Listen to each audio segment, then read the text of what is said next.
Fala pessoal, beleza? Estamos aqui mais uma vez para mais um resumão ultra resumido aqui de parasitologia.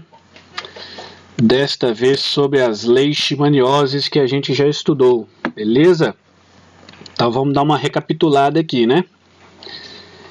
Em primeiro lugar, vamos nos lembrar que as leishmanioses se apresentam de duas formas clínicas bem diferentes uma da outra, né? Uma leishmaniose que se restringe ao tegumento, a leishmaniose tegumentar americana, provocando lesões no tegumento, né? E a leishmaniose visceral, popularmente conhecida como calazar. Aí o protozoário tem um tropismo pelas vísceras, né, por órgãos internos, e a doença é potencialmente muito mais grave, inclusive podendo levar ao óbito. Certo? Bom, leishmaniose, tanto a tegumentar quanto a visceral, elas têm uma distribuição geográfica onde predominam mais nas regiões tropicais aqui do planeta, nas Américas do Sul, América Central, África e Ásia, as duas, tá? E como a gente frisa bastante em aula, claro que tem a ver com as condições de clima, umidade, temperatura e etc, porque é uma doença de transmissão vetorial, né?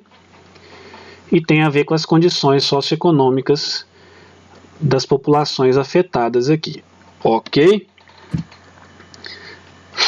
Aqui são dados de casos de leishmaniose visceral, tá? Por município no Brasil de 2014 para 2015, só para a gente perceber visualmente aqui que teve um aumento considerável. E cada vez aumenta um pouco mais. É uma doença bem comum na nossa região aqui. Bom, quem causa leishmaniose? São protozoários do gênero Leishmania. Gênero Leishmania. Porém, considerando os dois tipos de leishmaniose que eu falei, são várias espécies dentro do gênero Leishmania, né?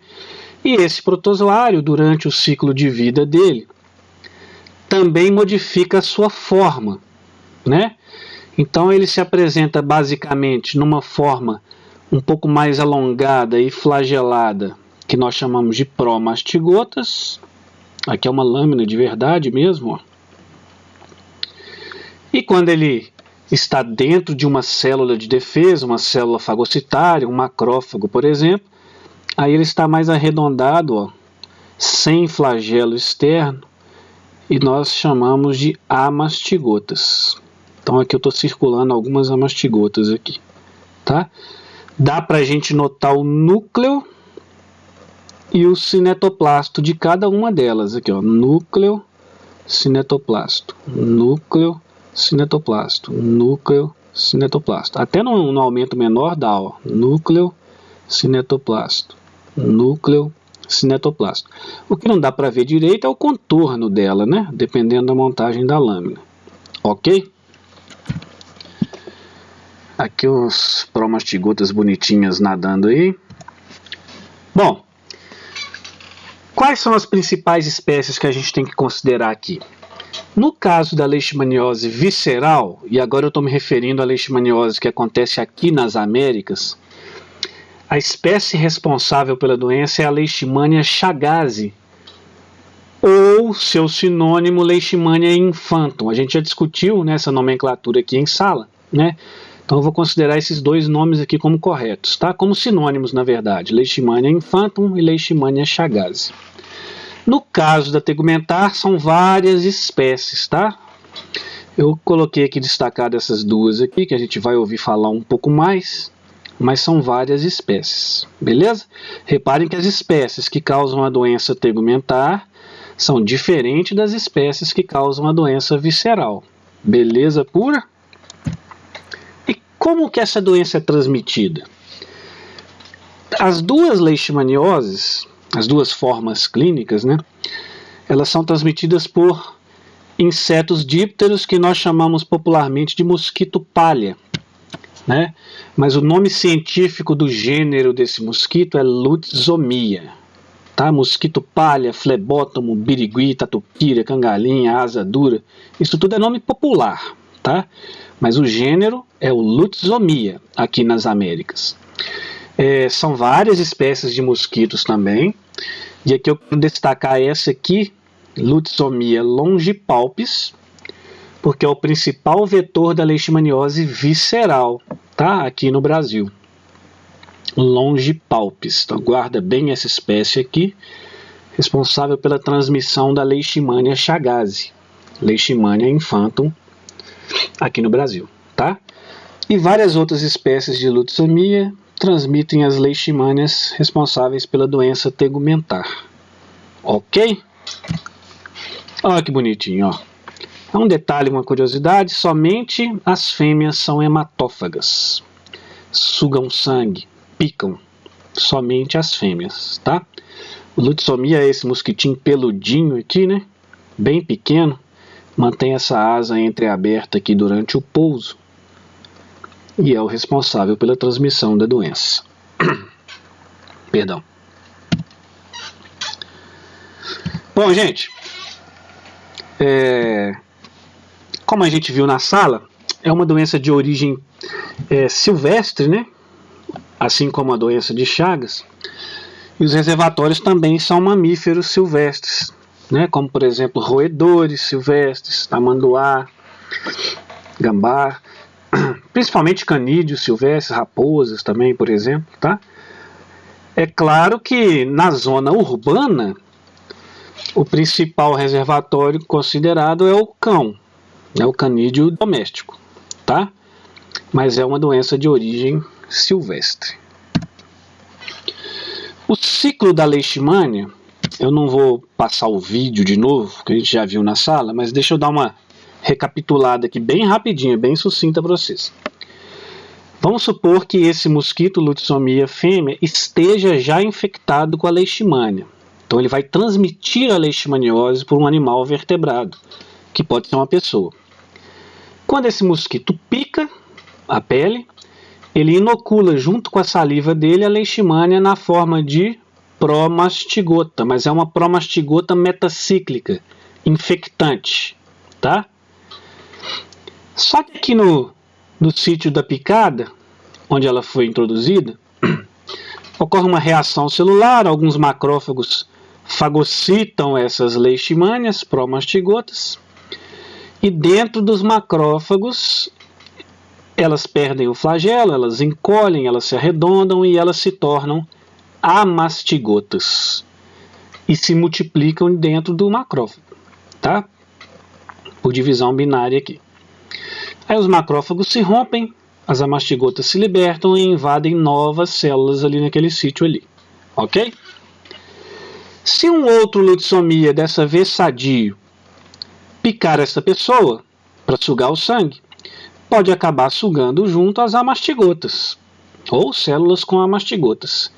E dentro do mosquito elas se tornam promastigotas, que se multiplicam por fissão binária, e depois, no trajeto das glândulas salivares do mosquito, se tornam metacíclicas. E aí fecha o ciclo. Claro que eu expliquei bem sucintamente, né? Dá uma conferida na aula completa lá. Bom, e o que essa doença pode provocar? Aí nós vamos ter que separar as duas formas clínicas, né? A tegumentar é bem diferente da visceral. A leishmaniose tegumentar ainda pode se subdividir dependendo de como ela manifesta no paciente. Aliás, muitas pessoas nem manifestam, tá? Existe uma que nós chamamos de tegumentar cutânea, outra que é tegumentar difusa e outra que é tegumentar mucocutânea. Isso aqui é uma classificação bem simplista, tá, gente? Existem algumas variações aqui dentro, ok? Na cutânea, a ferida que surge normalmente é uma úlcera, e normalmente é única mesmo, mas pode não ser única. Uma úlcera com borda bem delimitada, elevada, ó, parece uma moldura, né? De fundo granuloso, tá? As amastigotas normalmente se concentram aqui na borda da lesão, e essa lesão costuma ser indolor. Se não tiver uma infecção bacteriana, né, uma inflamação, ela costuma ser indolor, beleza? E normalmente é no local da picada. Existe a forma difusa, aí o paciente apresenta vários nódulos, né? Não são úlceras, não são feridas abertas, né? São nódulos espalhados pelo corpo, tá? Normalmente é o paciente que não tem uma resposta imunicelular efetiva contra o parasito. E tem a mucocutânea, cutânea mucosa, aquela um pouco mais agressiva, onde ocorre destruição da pele e da mucosa nessa região da boca, nessa região do nariz aqui. Inclusive com destruição de septo nasal, de palato.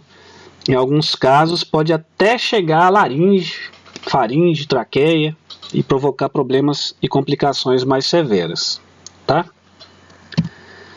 Agora, a outra leishmaniose, a visceral, é um pouco mais complicada, é mais severa, uma doença mais grave, né? A Leishmania chagas ou infantum tem tropismo pelas vísceras, especialmente fígado, baço, linfonodos e medula óssea. Então, principalmente em crianças, é uma doença que, se não for diagnosticada com certa rapidez e instituído o tratamento, pode levar a óbito, tá? Então, o paciente apresenta hepatomegalia, esplenomegalia, ascite, já expliquei todos esses termos lá na aula, né? Anemia, porque a medula óssea é afetada, né? Plaquetopenia, diminuição da taxa de plaquetas no sangue, leucopenia, e tudo isso com as suas consequências, né, gente? Tudo com as suas consequências. Uma leucopenia severa, por exemplo, leva o indivíduo a um certo grau de imunidade debilitada, né? E aí ele fica suscetível a outras infecções e outros parasitos, outras bactérias. Plaquetopenia pode deixar o indivíduo propenso a hemorragias, inclusive espontâneas, né? Então é uma doença bem mais severa do que a tegumentar, né? O diagnóstico também a gente tem que pensar separado, né? Porque o diagnóstico clínico para as duas leishmanioses não é tão simples, tão conclusivo, porque existem outras doenças do tegumento que podem provocar lesões semelhantes à da leishmaniose tegumentar, assim como existem outras doenças sistêmicas que provocam sintomas semelhantes à leishmaniose visceral, tá? Então a confirmação tem que ser laboratorial mesmo, né? No caso da tegumentar, o parasitológico tem que ser pela demonstração do parasito em algum material coletado do paciente. Por exemplo, vamos pensar aqui naquela úlcera. Pode-se coletar a borda da úlcera, fazer uma biópsia da borda da úlcera e montar uma lâmina para observar no microscópio. Mas para observar o quê? As próprias amastigotas. A primeira lâmina que a gente viu no laboratório é uma lâmina disso aqui, ó, tá? E aí a gente observou amastigotas lá no microscópio, tá? No caso da visceral, como não é uma lesão na pele, né, teria que ser uma punção do baço, um aspirado de medula, uma biópsia hepática ou uma aspiração de linfonodos. Estou falando diagnóstico parasitológico, ok? Parasitológico. Agora, a sorologia pode ser feita, na verdade, na visceral, ela é rotina, tá? E aí os métodos são aqueles mesmos que eu já citei lá na doença de Chagas, né? A imunofluorescência indireta, a ELISA, existe teste rápido de imunocromatografia, aquele teste da fitinha, né? Também existe, ok? Sorologia. Existe um teste intradérmico que chama intradermoreação de Montenegro, né, que é mais usado para tegumentar, né, inocula aqui, está aumentando a torre, inocula aqui antígenos de leishmania, espera um determinado tempo, a reação inflamatória e depois mede o tamanho da lesão, tá? É igual um teste para alergia, né, um teste PPD, como eu expliquei lá na sala. Existem testes moleculares, né, de PCR, PCR real-time. PCR é biologia molecular, né? Aí você não vai ver o parasito no microscópio, você também não vai detectar anticorpos, não é uma sorologia. Você vai detectar o material genético do parasito presente naquele tecido, DNA ou RNA dele, tá? Leishmaniose tem tratamento. As drogas mais utilizadas, inclusive a droga de primeira escolha aqui no Brasil, são os antimoniais pentavalentes. O nome dele comercial é esse aqui, tá, gente? Ó. Glucantime. São ampolas de glucantime.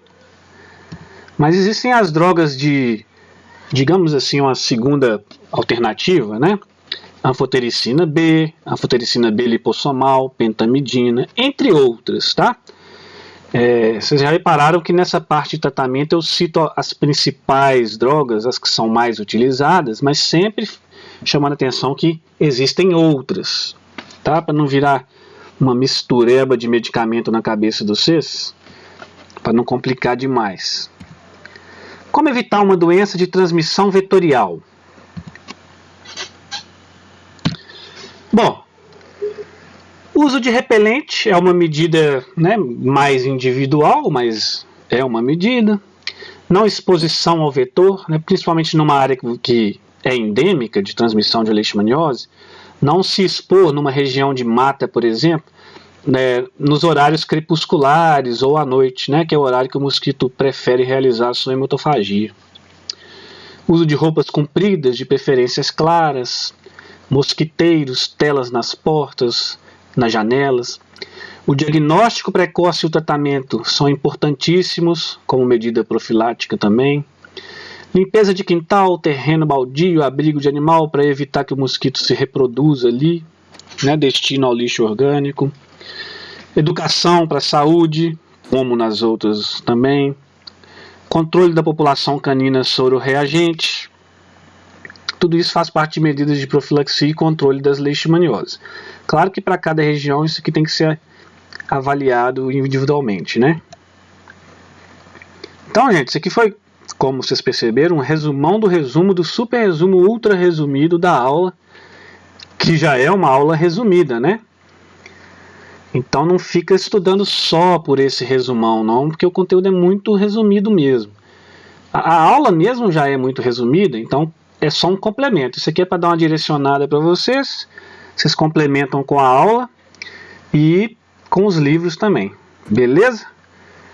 Um grande abraço e daqui a pouco eu gravo a próxima, que se eu não estiver enganado é a de malária. Abraço, gente.